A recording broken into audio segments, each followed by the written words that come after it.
One second. Okay, I'm Okay. going to edit it, so we're all good. Alexandra, again, thanks for coming to STEM Talk. Really appreciate it. I know you have a busy schedule, but this is a privilege to talk to you. Let me tell you something before I tell you to introduce yourself, is I did not exactly know how big deal you were before I asked you, okay? But then I Googled you, researched you, and y- thank you for doing this. It's really a big privilege. After that, I just want to ask you, do you want to go ahead and introduce yourself and then start the interview? Sure. First of all, thank you very much for having me. I'm really happy to be here. I don't think I'm a big thing. I'm just a person that is very passionate, Mhm. passionate of my work, passionate on the tech area, as well as helping other people grow. I'm really happy. There's no place else where I would be today. My name is Alexandra. I am a principal technical program manager in Azure Core Romania inside Microsoft. Mhm. And I'm working with an amazing and passionate group of people in building the next generation of clouds. Thank you for introducing yourself. Um, so what is your story? How did you get in the industry? It is I think I've always had it started when I was a child. I believe I've always been passionate about the tech side or the science side of the things. If you need to assemble an engine, a car engine, I was there getting my my hands dirty. Um, I was quite passionate about mathematics, physics, so it sort of came as a so what I don't know was that I have a technical background, but I didn't know a lot about IT. Um, so long ago, IT was not a big thing. It was an emerging model. It Mhm. was also things were not well defined, and people were not really thinking about a career in IT. And I think those are the things that really attracted me to explore. I love challenges. I'm a very ambitious person. Mhm. And I saw it as an area where I could make a difference and an area which may have the potential to grow and impact people's life in the future. That's how I went to high school. I went to a sort of like informatics focused high school, then university. And after university, I tried to apply for several companies, Mhm. and then I saw an internship at Microsoft, and I said, well, why not? I might give it a try. So my career started at Microsoft, and 13 years later, this is where I Yes. am. Yeah, it's pretty good career. When I saw, principal, I think is one of the highest positions you can have in any of the tech companies. I was like, wow, she has like a proper tech industry career. So I would really like to interview her. Um, so the title that you have, a principal technical PM manager for Azure, which is the cloud computing that Microsoft has. What does that entail? What does your day-to-day look like? It's a very fancy title, but I It think is. behind the title and behind the title, it's still the same person. There are things that I really like is learning new things, driving a change, exploring new areas. So as a TPM manager, I am building a team here in Romania, an Azure Core Product Group, who contributes in designing the specification as well as brainstorming on the state of our cloud platform. It's basically the core of our Azure platform that we are contributing to. What is the process to build out the cloud? What is the process to build out a new region? How we can optimize that?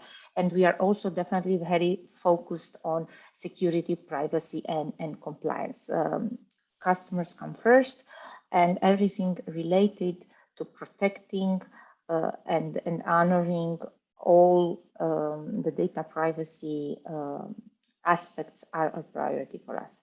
Absolutely. And Europe is actually, on the forefront of data privacy. They're very big on that. We who are not in Europe, we appreciate it and we want the companies and the governments that we are under to learn from Europe. What do you think personally about data privacy? I think data privacy is something that we should all care about at work, at home, and in transit as well. Mm, It's a new concept. Before, if you would walk on the street, mhm, you would care about, well, is my pocket closed? Is my bag open?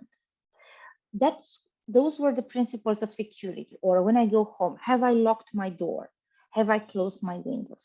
Well, that's sort of a precursor of data privacy today, because having access to people personal information, can be personal health information or phone numbers or even addresses, as well as security aspects regarding cards or bank accounts, is crucial.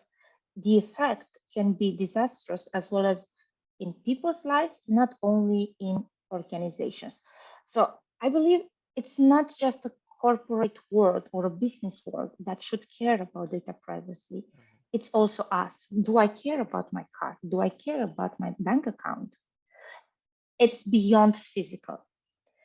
The concept of security has evolved because innovation always comes with benefits, mhm. but it also creates opportunities for people who do not have the best intentions. Interest, yeah. Um, Exactly. so as a multinational company, right? Microsoft can very easily send somebody to head your department, but you are the one heading your department, right? Um, how do you make yourself, create yourself into that person? How did that came about? You said you're very ambitious, and I can also sense that you're ambitious just talking to you. But if you had to give us a bit more tips of how you became who you became, that'd be great. I think I'm in a continuous transformation process, to be honest. Each and every person I've interacted with during my career, during during my travel times, has shaped me in what I am today. And that comes with the good and the bad. So it's not just perfect example. There are also situations that I've seen and I will try to avoid in the future, or things that I've seen other people doing and I would like to do it differently on my side. There are a few things that have helped me over the years to sort of become what I am today. That is continuous learning. I've I've never gave up learning. There's no time when you say, no, I'm done, I know everything. Mm, Um, Accepting different perspectives and the passion for the things that I do. I think that is my main drive. I was lucky enough to like and be interested in the area of my work.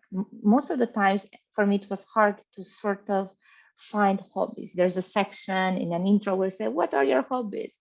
And I didn't want to be a stereotype, but what I do is part or related with my hobbies. And that helped me a lot. And that helped me go through the tough times when you feel like, well, things are not going as I wish. There's a lot of admin overhead, or there are other work environment challenges. But as long as you like what you do, you can sometimes see the light at the end of the tunnel. gotcha. Okay, that makes perfect sense. But that means it is true. You should be doing something which is related to your hobby, then you'll never get bored. So it is true. It's not like a cliche that we keep hearing on. Okay, something to think about and keep in mind. And Um, your hobbies can evolve. For example, if you're passionate about biochemistry, because I've seen a lot of people with background, for example, in biochemistry, and they wanted to know more about the tech part of biochemistry, how they can contribute to that.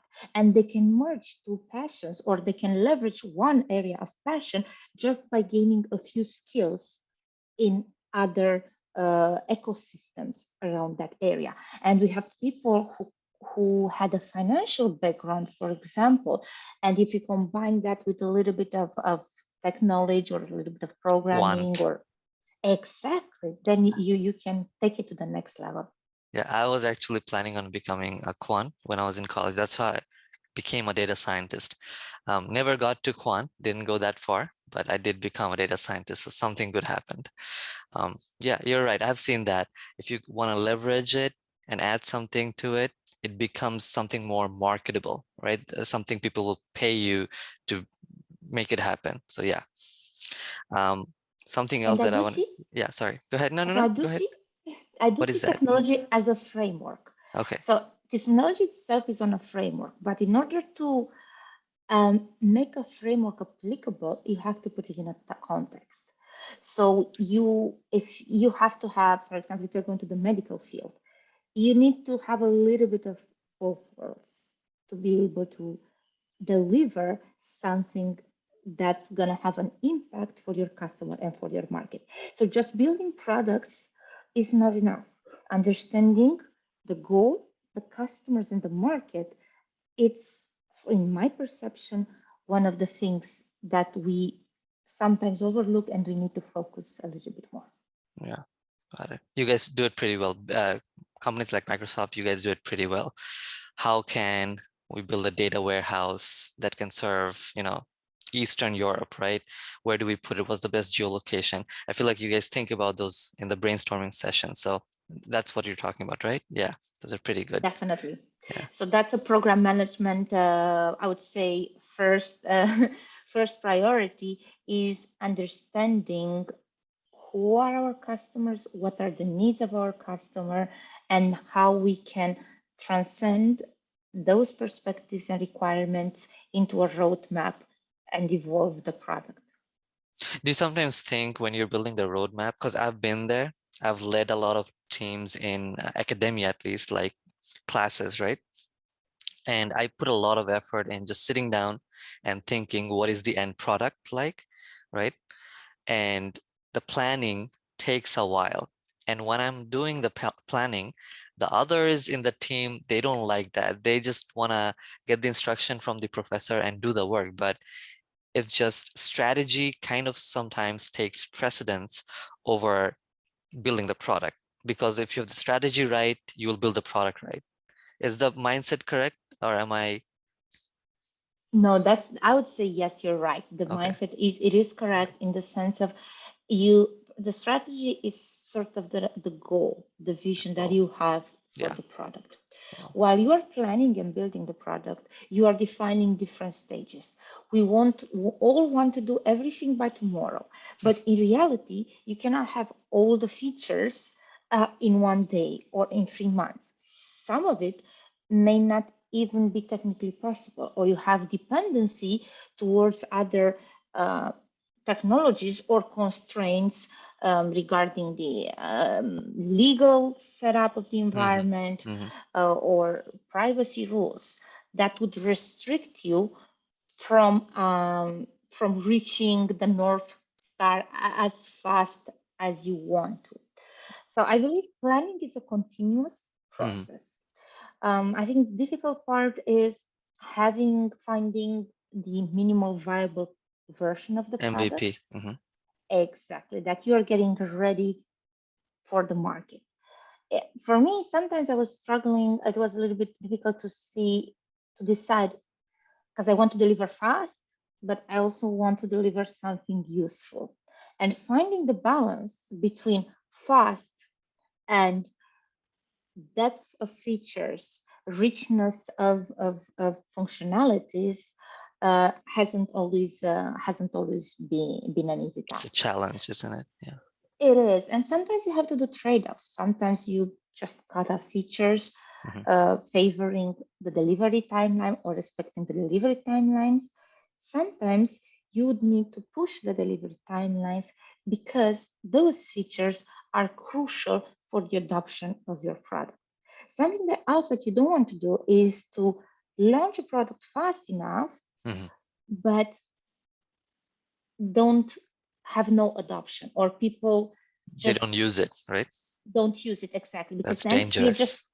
keep adding features to the product, but you've already lost a crucial mass of customers. So you would need to, it's more difficult to convince them to come back rather than give it a first try, because they already had a bad experience with the product. So Yeah. it's not that easy. It's not. Well, thank you. This is actually good. This is like an MBA class I'm having with you. I love it. Uh, it will help in my career. These are amazing questions. It's a lovely conversation. I'm Thank you. learning from you as well. Thank you. Appreciate it. So what would you say to kids who are in school and college, who are not set with their careers yet, still thinking about pursuing tech, but are on the fence? What's your advice to them? I would say don't be biased. What You do you don't mean? have to be good at mathematics Yeah, or I'm good really at bad in physics. mathematics. So yeah, I agree with her. You don't have to you don't have to follow a stereotype or a pattern to go into IT. IT is like medical school. You have so many specialties. You can work on the hardware part. You can work on the programming. And even in the programming, you have so many languages that you can play with. You can be a system administrator. You can work on the support division. Yeah. You can be an architect. You can be a consultant. You can work on the infrastructure. You can be a project manager. You can be a business manager. There are so many functions interdependent and a wide range of things to explore. You like blogging? Amazing. You can be a technical writer. You can be a social media content owner. There are so many things that you can do. IT is not just about programming. Yeah, that's very important. People keep forgetting that we're not all, well, I am a bit of a programmer, right? But it's not the entire industry. I have analyst, I have uh, solutions architect who tells me this is what the client wants. There's technical writing that I read and study, and then maybe I go and code, right? So yeah. Exactly. And it's an interconnection and interdependency. It's a language that you can learn as any other language. And the area is huge. You can do so many things. And if I were to say or to summarize in one sentence, it's just follow your dreams and stay genuine Stay and follow genuine. your passion. Yeah. Yeah. Genuine. Being genuine is, I think that's the way to go, but it's very hard to do because people keep bombarding you with, hey, you should be this, you should be, especially people closest to us. They try to control the career path. So it's hard, not easy. So a fun question. Have you ever Sure. thought of going and joining a startup? Oh, yes, I did. Yes, I did. Okay. For me, it was very difficult because spending the last 13 years in Microsoft and building products, it's more than products. It becomes a sort of a second family. And I definitely want to join a startup one day. I am all about innovation. I want to make a difference. And I am very passionate about developing and helping others grow. And that's one of the adventures that I would like to be part of one day. Okay. I think you're already doing it. Microsoft is the most used, all the product that they have, the product is the most used in the all over the world, not only tech industry, right? Almost everybody knows Windows, Azure, most probably a lot of companies are using Azure to do their data crunching, right? So you're having already a big impact on the world. I wouldn't worry about that. But if you want new adventures, yeah, cool that you're interested in that. And you have a lot of cloud. I think anybody, if you give your resume, they're just gonna take you. Thank you so much. You have a lot I of already the, talent. the, the reason why I'm also spend a lot of time in the companies that I've been for several roles and been in different stages and different opportunities. And it doesn't feel like every time I was switching roles, it felt like I was working for a different company. And right now, Azure Core Romania is like a startup because it's a new Yeah, product it's group new. that we are building. So it feels like I sort of have my own space or own small company within a very large company. The good part of it, the difference is that you also feel it's a safe environment because Mm, you can build this with the support of everybody else who has experience and whose knowledge you can leverage within the process. I understand. That's pretty cool. I'm not going to ask you how many people you have in the team and those kind of things. Those are like private things for the company. But I do want to ask you about AI and data analytics because that's kind of the focus of what you're doing, right? There has been a surge in the last 5 to 10 years for data itself. Do you think it's because when the internet started, right, or the technology computer started in the, let's say 90s, right? We have been accumulating a lot of data for the last 20, 25 years. And now we have so much data saved up, especially the companies maybe. Now they're trying to crunch it. Is that why there is like a huge surge of data services? Is that what's going on? Or is there something else? I think it's also about evolution, and it's not just about evolution, it's centralization of things. Somebody said the data is the new gold. And Gold? it's Yeah. and it's right because if we look at the 90s or even in the early 2000, um, we did have data, but that data was in different formats. It was somewhere in a shelf, on a paper, somebody's notes. So we didn't have, first of all, an electronic way of handling the data because people were not at that level of and the technology was not at that level where it Mhm. could offer the benefits needed for people to adopt it very fast. So it was scattered with different incompatible formats. You'd have some data in one email, you would have something written on a piece of paper, something in a notebook. It was a combination of electronic and hardware data, the way I call it. The And like that literal sounds hardware, that's what she meant. exactly quote as hardware. Yeah, exactly. Um, and that over time, I think that balance changed a lot with the need of digitalization, leveraging tools for data management, for saving data. Because a piece of paper, you just lose it. And then I lost your phone number. I don't know how to call you because I lost that sheet of paper. Now we are using devices that behind store the data in the bytes and bits format. So that created the opportunity Mhm. to have a sort of unique and compatible with quotas because not natively compatible, but an electronic format of data in different data types, Mhm. but still electronic. So that created the foundations on building clusters of data, information about different things from shopping profiles to nationality to location, weather, and so on.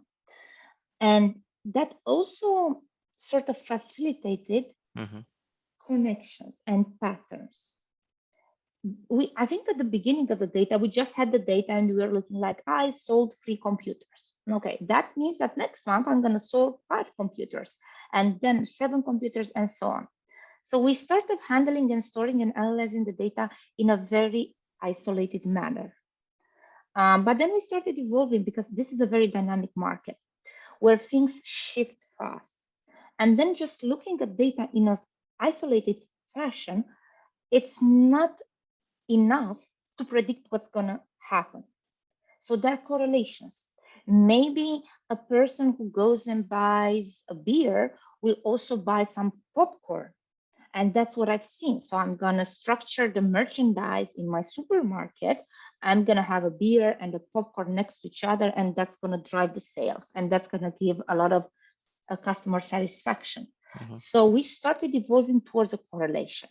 And when you need to correlate the data, you also need to process more because I'm not just looking at the beer sales on this month. I'm looking at customer profile of the customers, how much money we're spending in that supermarket, what other products were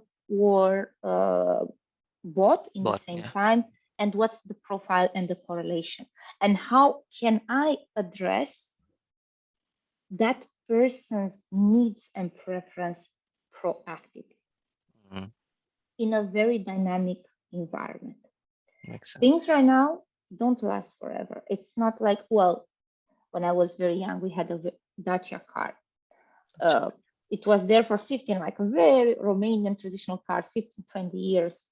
It was there. Like you would buy only Dacia. That was a very predictive way of doing and selling things. But now you have a multitude of models of technology that's evolving. So it's not enough to analyze things in an isolated pillar mode. You need to have correlation, Mhm. and you need to understand also the impact and the weight of each and every factor. Like you have a football game. Mhm. What if it's going to rain?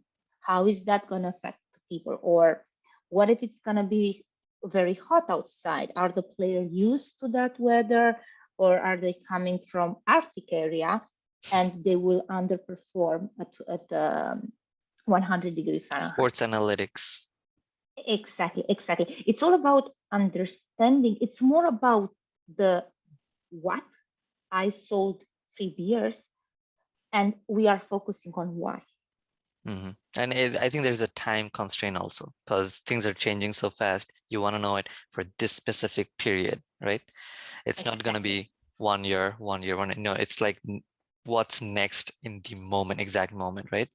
So there's a time constraint right there. And that also impacted the way we plan things. I If was going to if ask you that. I'm Yeah. Good. that No, has you. also, if you're thinking about the waterfall model that we had in the past, where we were Mm-hmm. planning things on 1 or 2 years, and they're Mm. going to be like Oh that, and God. we're going to Yeah. do this and that. Mm. Well, they were suited for those times, but now we are shifting, and Agile. everybody has shifted agile, because you need to adjust. You need to fail fast and adjust. You, for me, planning, as I said, it's a continuous process. I'm planning, I'm delivering, I'm validating my premises, and I'm adjusting to market changes or reactions to the initial planning. So it's tough, because you also need stabilization. You cannot be in a continuous change without stabilizing and having a roadmap. But it's also sometimes you have to make tough decision fast and decide what's your priority, Gotcha. and in smaller increments. Yeah, it's just 1 or 2 weeks, like daily stand-ups, and I think they're called what? There's a name for it. Sprints. Sprints. That's it. Friends, Yeah. correct.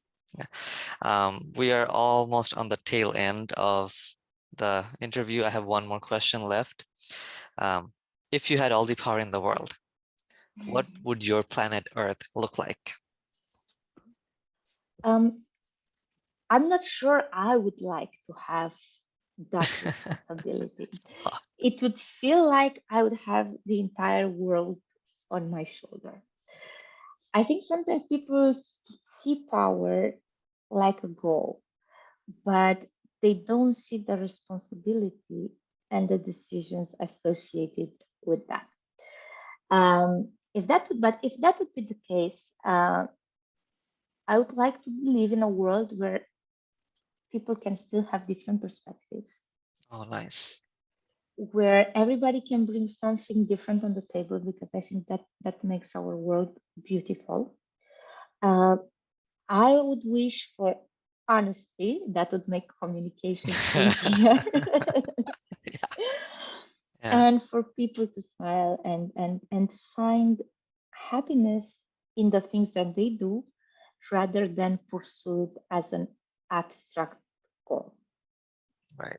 Money, money, money, money. But what are you doing? For what reason? Nobody knows. Well, thank you so much again for doing this interview.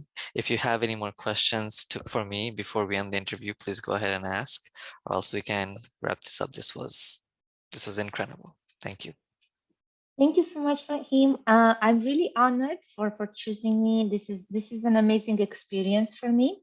Mhm. I hope it's gonna be useful or inspiring for somebody. And thank you very much for all the hard work and setting this up and waking up so early in the morning, No, guys. I have a, For I me, have, it's afternoon, but for him, it's early in the morning.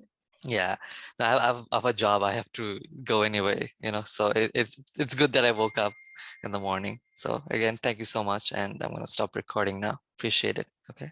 Thank you so much.